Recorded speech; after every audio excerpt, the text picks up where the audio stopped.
दोस्तों आज की खबरें गाजा की सीजफायर की लेकर बहुत बड़ी खबरें हैं। आप लोग वीडियो पर बने रहे।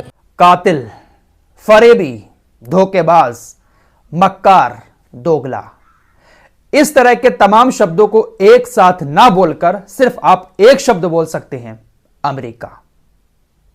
क्योंकि दुनिया के अंदर जो कुछ भी हो रहा है उन सब के पीछे अमेरिका का हाथ है। आइए आप लोगों को इस वीडियो में दोगलापन दिखाने की कोशिश करता हूं, लेकिन सबसे पहले आपको शुक्रिया अदा कहना चाहूंगा। यकीन मानो आंखों में आंसू आ गए आप लोगों की मोहब्बत देखकर। कल मैंने सिर्फ एक पोस्ट किया छोटा सा, आप लोगों ने उस पर ऐसी मोहब्बत दिखाई है, ऐसी दुआएं दी हैं। क्या वजह थी वो मैं आपको बहुत जल्द बताऊंगा, लेकिन आप लोग जिस तरह से दुआओं से नवाजते हैं, यकीन मानो दिल जीत लिया। बहुत दिल से मोहब्बत करते हैं आप लोग मुझसे। फिलहाल खबर की तरफ चलते हैं। दोस्तों, अमेरिका ने कल यूरोपीय संघ, जो यूरोपीय यूनियन है, वहां पर एक प्रस्ताव लाने के लिए प्रस्ताव रखा। अमेरिका ने कहा कि गाजा के अंदर हालात बिगड़ते जा रहे हैं, यूरोपीय यूनियन को एक प्रस्ताव पास करना चाहिए सीजफायर को लेकर। गाजा के अंदर सीजफायर हो जाए, हमास इजराइल के बीच डील हो जाए, इन सारी चीजों को लेकर एक प्रस्ताव यूरोपीय देशों को पास करना चाहिए। अमेरिका की तरफ से इस प्रस्ताव को लाने के लिए प्रस्ताव रखा गया, लेकिन अमेरिका का यहां पर दोगलापन देखिए। कल ही संयुक्त राष्ट्र सुरक्षा परिषद में भी नाइजीरिया की तरफ से एक प्रस्ताव लाया गया था कि तुरंत गाजा के अंदर सीजफायर हो। संयुक्त राष्ट्र सुरक्षा परिषद में अगर यह प्रस्ताव पास हो जाता तो संयुक्त राष्ट्र सुरक्षा परिषद इजराइल के ऊपर पूरा दबाव डालकर सीजफायर करवा सकता था, क्योंकि अमेरिका भी इसमें शामिल है। 15 देश शामिल थे, 15 में से 13 देशों ने इस प्रस्ताव के सपोर्ट में वोट डाला और कहा कि हां, तुरंत गाजा के अंदर सीजफायर होना चाहिए। लेकिन एक बार फिर से तीसरी बार अमेरिका ने सीजफायर का सपोर्ट नहीं किया। संयुक्त राष्ट्र सुरक्षा परिषद में यह तीसरी बार सीजफायर का प्रस्ताव आया था और तीसरी बार भी संयुक्त राष्ट्र सुरक्षा परिषद में अमेरिका का जो मेंबर है उसने इस सीजफायर को रिजेक्ट कर दिया। साथ ही साथ ब्रिटेन इसमें आया ही नहीं, ब्रिटेन ने वोट ही नहीं डाला, ना तो खिलाफ ना ही फेवर में। यूनाइटेड नेशन सुरक्षा परिषद के अगर 15 देश एक साथ सीजफायर का सपोर्ट कर लेते तो इजराइल मजबूर हो जाता प्रस्ताव पास होने के बाद सीजफायर करने के लिए। लेकिन अमेरिका, ब्रिटेन कहां चाहते हैं कि सीजफायर हो।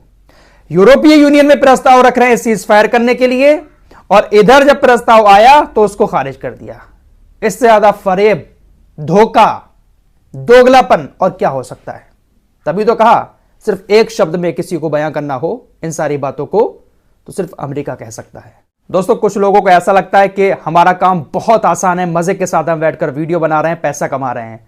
लेकिन जो यूट्यूबर है हमारी लाइन का, आप उससे जरा हालात पता करिएगा, किस तरह की चीजें हमारे सामने आती हैं। यूट्यूब कहां का है? अमेरिका का। इजराइल को सपोर्ट किसका है? अमेरिका का। हम लगातार अमेरिका के खिलाफ बात कर रहे हैं, इजराइल के खिलाफ बात कर रहे हैं, तो सोचिएगा फिर क्या क्या होता होगा। फिलहाल आगे चलते हैं। दोस्तों, खबर मैं आप लोगों को दे चुका हूं कि हूतीज लाल सागर के अंदर लगातार जहाजों को निशाना बना रहे हैं। ब्रिटेन के एक जहाज को टारगेट करके हमला किया था, पूरा का पूरा जहाज समुद्र में डूब चुका है। इसके अलावा उसी दिन हूतीज ने अमेरिका के एक बहुत महंगे भारी भरकम ड्रोन को भी मार गिराया था।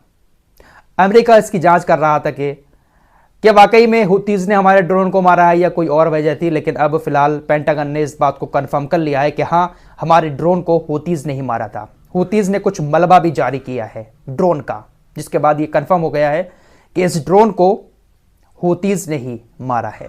फिलहाल गाजा की तरफ वापस आए तो गाजा के हालात दिन ब दिन बिगड़ते ही जा रहे हैं। भूख और प्यास की शिद्दत से लोग अपनी जान दे रहे हैं, और जो ट्रक मदद के गाजा के अंदर आ रहे हैं उन ट्रकों को इजराइल के यहूदी अब बॉर्डर पर रोक रहे हैं, नाच रहे हैं, गा रहे हैं और ट्रकों को रोक रहे हैं। वहीं दूसरी तरफ गाजा के जो बच्चे हैं वो कूड़े कचरे में छोटी मोटी चीज खाने की ढूंढ रहे हैं। हालत ऐसी हो चुकी है कि घनी आबादी की वजह से, उमस की वजह से 6 में से 1 बच्चा कुपोषण का शिकार होता जा रहा है। रॉयटर्स की रिपोर्ट के मुताबिक गाजा के अंदर अब एक भी अस्पताल ऐसा नहीं बचा है जिसमें एक भी बच्चे का इलाज कराया जा सके। 85% गाजा की आबादी बेघर हो चुकी है और सभी लोग अब एक ही जगह पर इकट्ठा होकर रह रहे हैं। भीड़ भाड़ बहुत ज्यादा हो गई है, जिसकी वजह से कई सारे वायरस पनप रहे हैं। डायरिया और कुपोषण का शिकार 6 में से 1 बच्चा गाजा के अंदर हो रहा है। अगर ऐसा ही चलता रहा तो हर एक बच्चा डायरिया, वायरस और कुपोषण का शिकार हो सकता है। उधर लेबनान के बॉर्डर की तरफ चलें तो हिजबुल्लाह वहां पर अभी भी इजराइल के ऊपर एक के बाद एक हमले किए जा रहा है। अब दिक्कत यह है कि सैकड़ों किलोमीटर तक इजराइल ने अपनी बस्तियों को खाली करा दिया है। एक भी यहूदी वहां पर मौजूद नहीं है, जिस वजह से इजराइल के लोगों की जान कम जा रही है। कल शाम की खबर है, हिजबुल्लाह ने 3 एंटी टैंक मिसाइल जो इजराइल का गलील एरिया है वहां पर छोड़ी हैं। इजरायली मीडिया ने बताया कि हिजबुल्लाह लेबनान के बॉर्डर पर कामयाब हो चुका है। हिजबुल्लाह उत्तरी कब्जे वाले फिलिस्तीन में एक तरह की सुरक्षा बेल्ट लगाने में कामयाब हो चुका है, क्योंकि पूरी की पूरी बस्तियां वीरान हो गई हैं। बस्तियों के वीरान होने का मतलब यह है कि हिजबुल्लाह उस बॉर्डर पर जीत चुका है। दोस्तों, वापस हूतीज की तरफ आए तो हूतीज अब उन सारे देशों के युद्धपोतों को भी लाल सागर के अंदर निशाना बना रहे हैं, युद्धपोतों पर हमला कर रहे हैं जो देश इजराइल के साथ खड़े हुए हैं। कल फ्रांस के रक्षा मंत्रालय की तरफ से बताया गया कि लाल सागर के अंदर फ्रांस का जो युद्धपोत मौजूद है, उस युद्धपोत पर हूतीज के 2 ड्रोन अटैक करने के लिए आ रहे थे, लेकिन हमारे युद्धपोत ने उन दोनों ड्रोनों को नष्ट कर दिया। भले ही फ्रांस ने यमन के दोनों ड्रोन को मार गिराया, लेकिन यह बहुत बड़ी बात है और हिम्मत की बात है कि अब जो ताकतवर युद्धपोत लाल सागर के अंदर मौजूद हैं, हूतीज उसको टारगेट कर रहे हैं। आइए थोड़ी सी बात रूस की कर लेते हैं। दोस्तों, आने वाले दिनों में यकीन मानो सुपर पावर रूस ही होगा, क्योंकि रूस इस वक्त जिस तरह के काम कर रहा है उसको लेकर अमेरिका को भी काफी डर पैदा हो चुका है। रूस ने कुछ ऐसे खतरनाक हथियार बनाए हैं जो अमेरिका के सैटेलाइट, खुफिया सैटेलाइट आसमान में घूमते हैं, उनको वो टारगेट करके मार सकता है। इस बात की चिंता खुद अमेरिका को सताने लगी है। साथ ही साथ रूस ने एक ऐसा झटका अमेरिका को दिया है, एक ऐसा नया ट्रेंड दुनिया में पैदा किया है रूस ने, जिसकी वजह से अमेरिका को बहुत बड़ा नुकसान उठाना पड़ रहा है। दरअसल दुनिया के अंदर अब तक जो भी कारोबार होता है वो डॉलर्स में होता है। एक देश दूसरे देश से कोई सामान खरीदता है तो वो डॉलर में खरीदता है।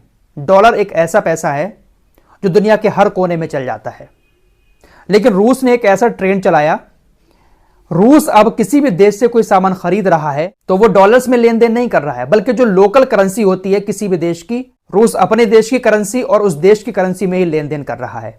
बड़ी खबर यह आ रही कि चाइना और रूस ने भी जो कारोबार है अपने बीच का वो डॉलर्स में खत्म कर दिया है। रूस ने चाइना को भी अपने साथ मिला लिया है। चाइना अगर डॉलर्स में कारोबार बंद कर देता है तो यकीन मानो अमेरिका को बहुत बड़ा नुकसान उठाना पड़ेगा, क्योंकि चाइना एक ऐसी जगह है जहां से पूरी दुनिया के अंदर सामान जाता है। जो चीजें चाइना के अंदर मिल जाती हैं वो दुनिया के किसी कोने में नहीं मिल सकती। तो चाइना और रूस ने ऑफिशियली अपने सारे लेन देन को डॉलर्स में बंद कर दिया है। मिस्र के बारे में भी आपको जानकारी दे चुका हूं कि मिस्र ने भी अमेरिकी डॉलर्स में अपना कारोबार अब बंद कर दिया है। दुनिया में तकरीबन 16-17 देश अब हो चुके हैं जो डॉलर्स में लेन देन नहीं कर रहे हैं। तो रूस ने यह नया ट्रेंड चलाया और दुनिया भर के देश अब इसको फॉलो कर रहे हैं, जिसका नुकसान सीधे तौर पर अमेरिका को उठाना पड़ रहा है।